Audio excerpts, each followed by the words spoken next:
And the conscious mind is able to process 134 bits of information out of 11 million bits that we get bombarded with from second to second.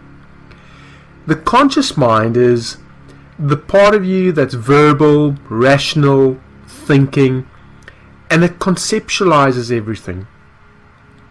Now let's begin by defining the unconscious mind. Think of the unconscious mind as the part of your mind that you weren't conscious of before right now.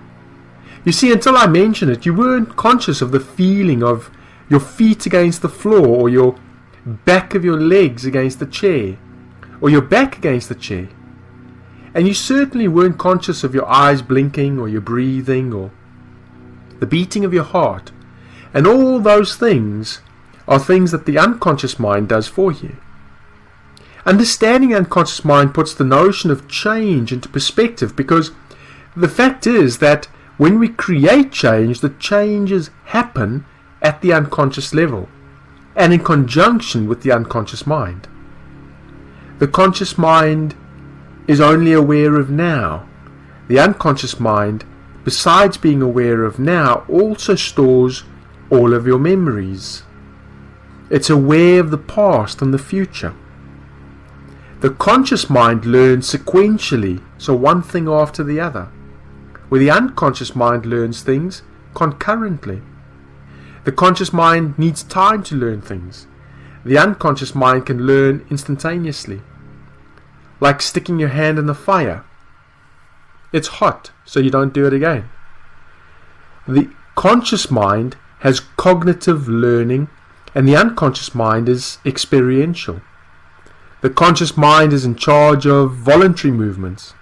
The unconscious mind is in charge of involuntary movements. The conscious mind is thinking, and the unconscious mind is feeling. The unconscious mind is the domain of the emotions. So it's where your emotions live. Someone who's not really connected with their emotions may not have as a good connection with the unconscious mind as someone who is well connected with their emotions. So the unconscious mind is the part that feels. Although certainly we are conscious of our emotions as well. Typically emotions are stored and organized and kept in the unconscious mind. The unconscious mind organizes all of our memories. And it actually uses the timeline, and the mechanics of this is gestalts.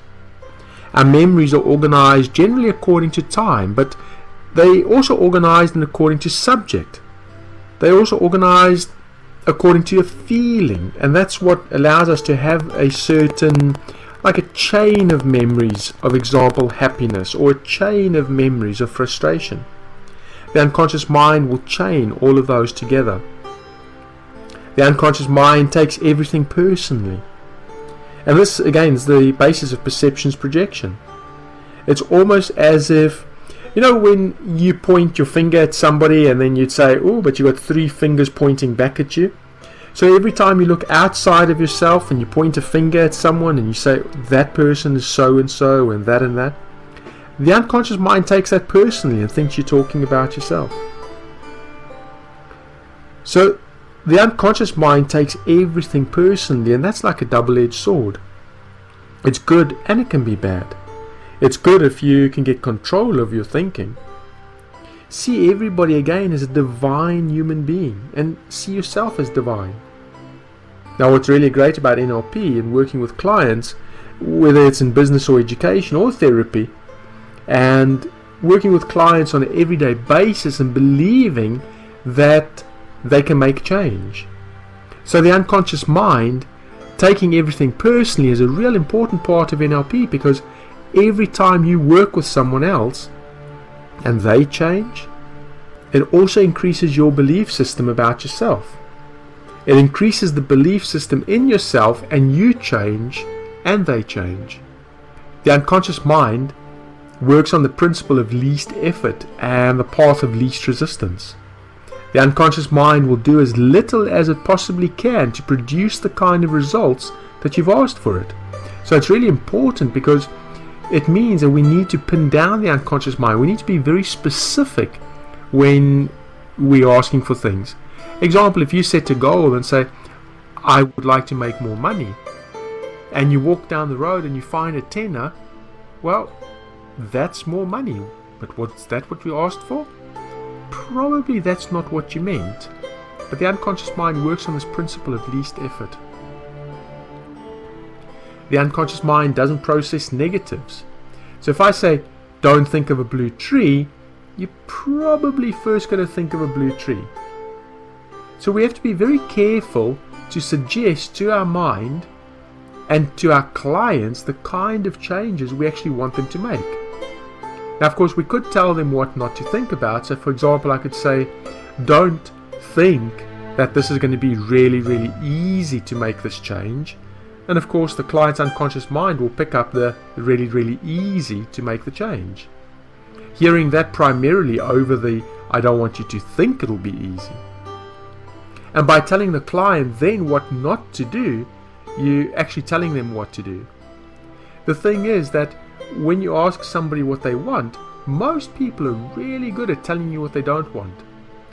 Like, I want to have more money because I don't want to be poor.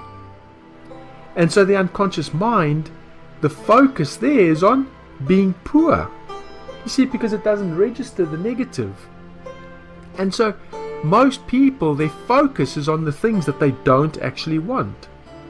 And so we need to reprogram our minds to talk in the positive, say what it is that you do want rather than what it is that you don't want.